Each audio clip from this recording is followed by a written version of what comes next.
Hello everyone, I'm meteorologist Charlie Ironmonger. Thank you so much for joining me today for your 2 p.m. news and weather update from the First Alert Desk.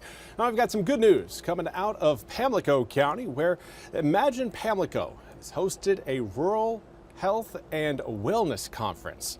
Imagine Pamlico announced that it hosted the first session of the Pamlico County Rural Health and Wellness Conference on June 25th. Now their goal was to explore approaches to building a model that meets health and wellness needs.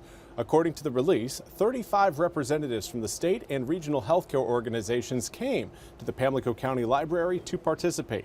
It was a partnership between the county library and Duke Energy. Dr. Deanna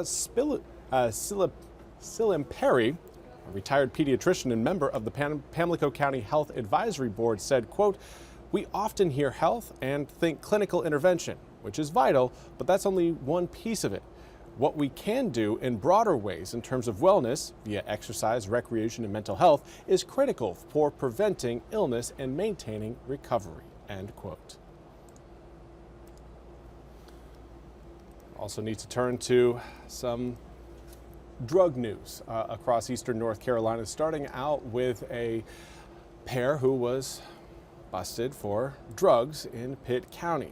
Find themselves now behind bars. Deputies say they arrested 32-year-old Marcus James and 32-year-old Kadwina Edwards on Monday after searching a home on Sterling Point Drive. Now, James was charged with possession with intent to sell or deliver a Schedule II controlled substance, possession with intent to sell or deliver cocaine, felony maintaining a dwelling with a place for controlled substances, 2 counts of possession of a firearm by a convicted felon, and two counts for possession of a stolen firearm. Now, Edwards was charged with possession with intent to sell or deliver a Schedule II controlled substance, possession with intent to sell or deliver cocaine, felony maintaining a dwelling or place for a controlled substance, and 2 counts of possession of a stolen firearm. Now, the duo was denied bond to being out on post-release conditions from other pending cases.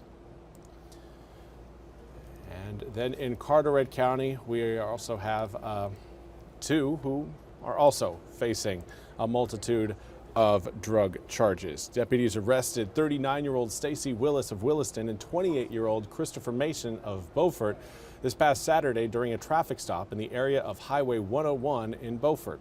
Detectives say they conducted multiple undercover drug purchases from Willis at his home in Williston during the investigation. A raid on Willis's home found over 3 pounds of psilocybin mushrooms, amounts of cocaine, methamphetamine, and fentanyl, and marijuana-based products, along with 40 guns and $6,818 in cash. Again, for a list of their charges, you can head over to WITN.com. After their first court appearance on Monday, Willis was given a $10 million bond, and Mason was kept under his initial $750,000 secured bond. And now we need to turn our attention to your forecast, as again, we are seeing more and more of these pop-up showers and storms developing across some of our counties here in eastern North Carolina. It's not everywhere, and we never thought that we would see widespread rain today. We knew we would see some, though. And right now, again, some of those rain showers kind of hanging around Pender, Duplin, Onslow, Jones County, even extending a little bit further northward into Craven, Beaufort counties, and even looks like Hyde and even southern Terrell County getting a little bit in the mix of that rain. Not a lot, but certainly some. Zooming the picture out, you can see again most of eastern North Carolina dry, but we could again see some of these passing showers wet the ground briefly. We've got heavier rain showing up tomorrow, and that's when again we're anticipating rain showers pretty much lasting all day long tomorrow. Here's a look at what we expect to see by 11 p.m. Not a whole lot there, but certainly cloud cover increasing over the east. Early tomorrow morning, I think we'll see a little bit more rain present back towards I-95, but again, most of the rain showers are really going to make their presence felt as we head through kind of middle of the day tomorrow into tomorrow afternoon. That's a picture by 3, and again, heavy rain across the east. A lot of those showers and storms will continue to slowly progress eastward through the day. but because of its slow-moving nature, we will largely avoid any sort of severe weather threat other than perhaps maybe some strong wind gusts around dying thunderstorms, which usually equate to, again, downbursts. It does not look like those are going to be widespread by any stretch of the imagination, but those are going to be at least a possibility that we will be tracking in the Weather Center. As we head into your Thursday morning, some lingering showers along the coast will be possible, but so long as the area of high pressure back towards Iowa and moving into northern Illinois there, so long as that continues its path towards the East Coast, it will help shove that cold front off the coast, and that will decrease our rain chances through the day on Thursday. Now, we're not going to be completely dry, but certainly we will see a reduction in rain from Wednesday into Thursday. Right now, air temperatures out your door in the upper 80s to low 90s, certainly feeling quite a bit hotter. Feels like we're in the mid to upper 90s throughout most of eastern North Carolina, with even a few areas showing up at a triple-digit heat index, or a triple-digit feels like temperature. It is hot and toasty still. Now, we aren't to last week's heat, which I'm certain many of you are probably thankful for. I know I certainly am.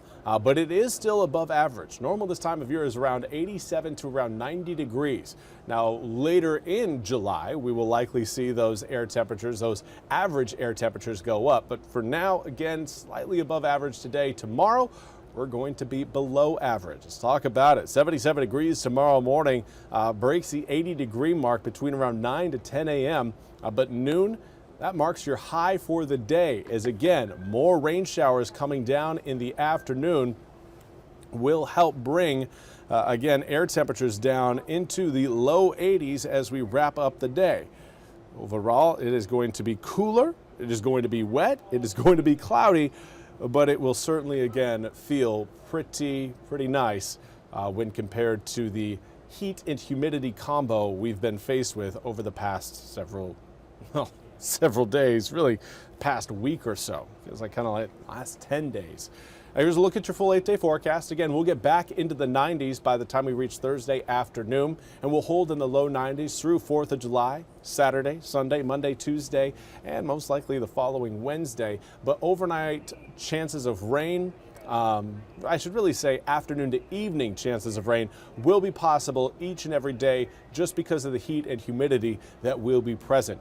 Nothing, again, that's going to make those storms any stronger, no sort of forcing from a cold front, so the threat of severe weather, again, relatively low. It's one of those, whenever you've got thunderstorms, you can never truly count out that potential for maybe a severe wind gust out of some of those storms, but right now it just looks like a fairly consistent forecast with just your run-of-the-mill pop-up thunderstorms in the afternoons. Well, that's all we have time for today's 2 p.m. news and weather update from the First Alert Desk. I want to thank you all so much for joining me. We'll be back with more news and weather coming up at the top of the hour. Until then, I hope you all have a wonderful Tuesday.